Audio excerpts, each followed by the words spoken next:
بعد الحادثة الرهيبة التي تعرض لها حسام في منزله والشعور القوي بالخوف الذي عايشه طوال تلك الليلة، كان يعتقد أنه استطاع الهروب من اللعنة. لكن في الحقيقة بدأ يشك في شيء أكبر وأعمق، حيث بدأ يشعر بشيء غير مرئي يطارد خطواته. حسام بدأ يلاحظ أنه لم يعد كما كان من قبل، وأن الساعة الملعونة التي أخذها إلى منزله لم تكن مجرد ساعة، بل كانت بابا لشيء مرعب لا يستطيع التحكم فيه. كلما مر الوقت كان حسام يتعرض لمزيد من الأحداث الغريبة التي جعلته يشعر بأن المكان والزمان يحاولان إيقاعه في الفخ. وعندما نظر في مرآته لأول مرة بعد الحادثة، اكتشف أنه لم يعد يرى نفسه بنفس الطريقة. كانت ملامحه قد تغيرت، وعيناه أصبحوا مليئين بالظلال السوداء. قرر حسام أنه لا يمكنه الهروب بعد الآن، وعليه أن يواجه هذا الكائن الذي لا ينام، وأن يكشف اللغز وراء الساعة الملعونة. لكن هل هو مستعد لليأس الذي سيواجهه؟ هل سيكون قادرا على النجاة؟ هذه الأسئلة كانت تدور في عقله بشكل مستمر، وهو يفكر فيما سيحدث له في الأيام القادمة. في الليلة الثانية من امتلاكه للساعة، بدأ يشعر بشيء غريب جدا. كانت الساعة على الطاولة أمامه، عقاربها تتحرك بطريقة غير طبيعية، وكأنها تلتهم الوقت نفسه. نظر إليها، لكنه شعر كما لو أن الساعة كانت تخبره بشيء ما، وكأنها تدعوه ليقترب منها أكثر.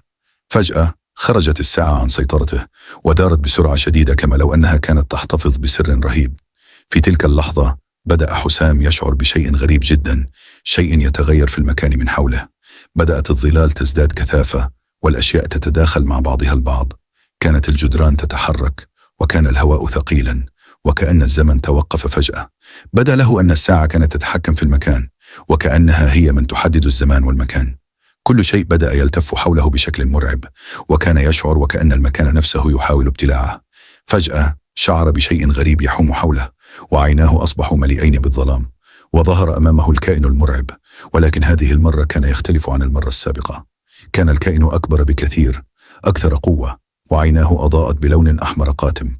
بدا وكأنه قد تجسد في هذا المكان بسبب الساعة، وأنه لم يعد مجرد كائن ظلامي. كان يعبر من خلال الجدران والهواء، وكان يتحدث بصوت عميق يختلط مع همسات الليل. أنت هنا، والساعة لا تنام أبدا.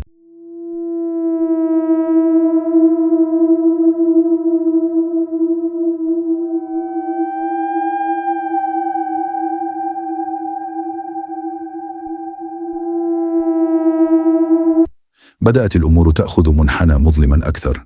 لم يعد حسام قادرا على التمييز بين الحقيقة والخيال.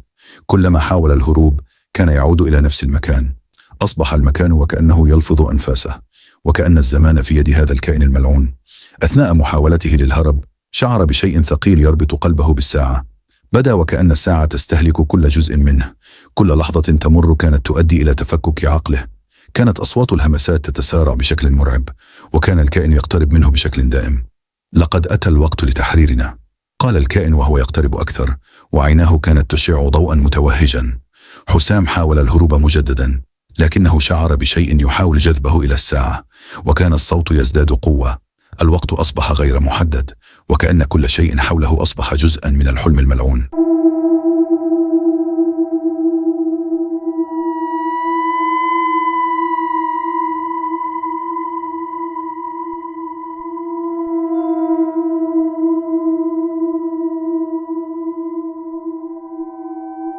وفي لحظة معينة وجد حسام نفسه في مكان مظلم، لا يعرف أين هو.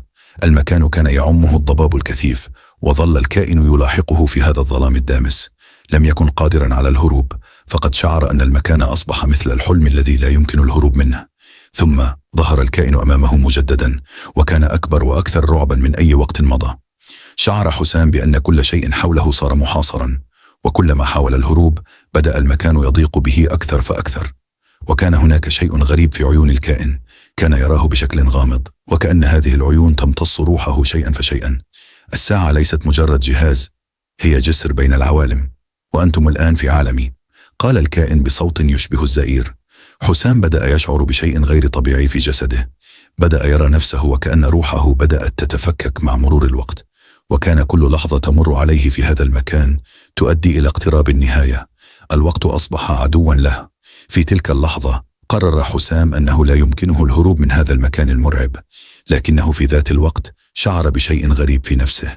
كان يعلم أنه إذا لم يكتشف السر وراء الساعة الملعونة فإن النهاية ستكون حتمية.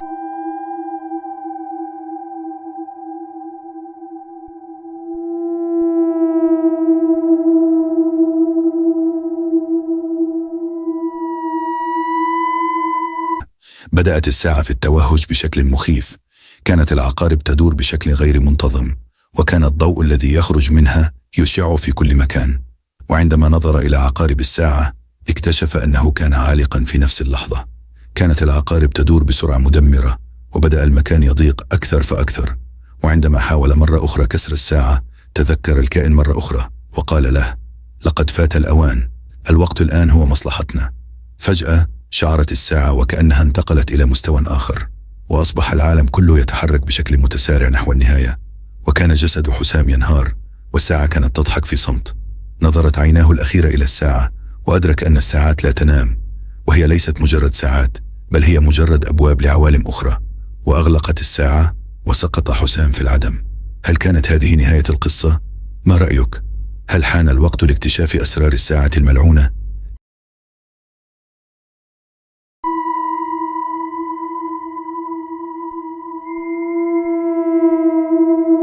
إذا كنت ترغب في سماع المزيد من القصص المرعبة، اشترك في القناة وفعل الجرس ليصلك كل جديد.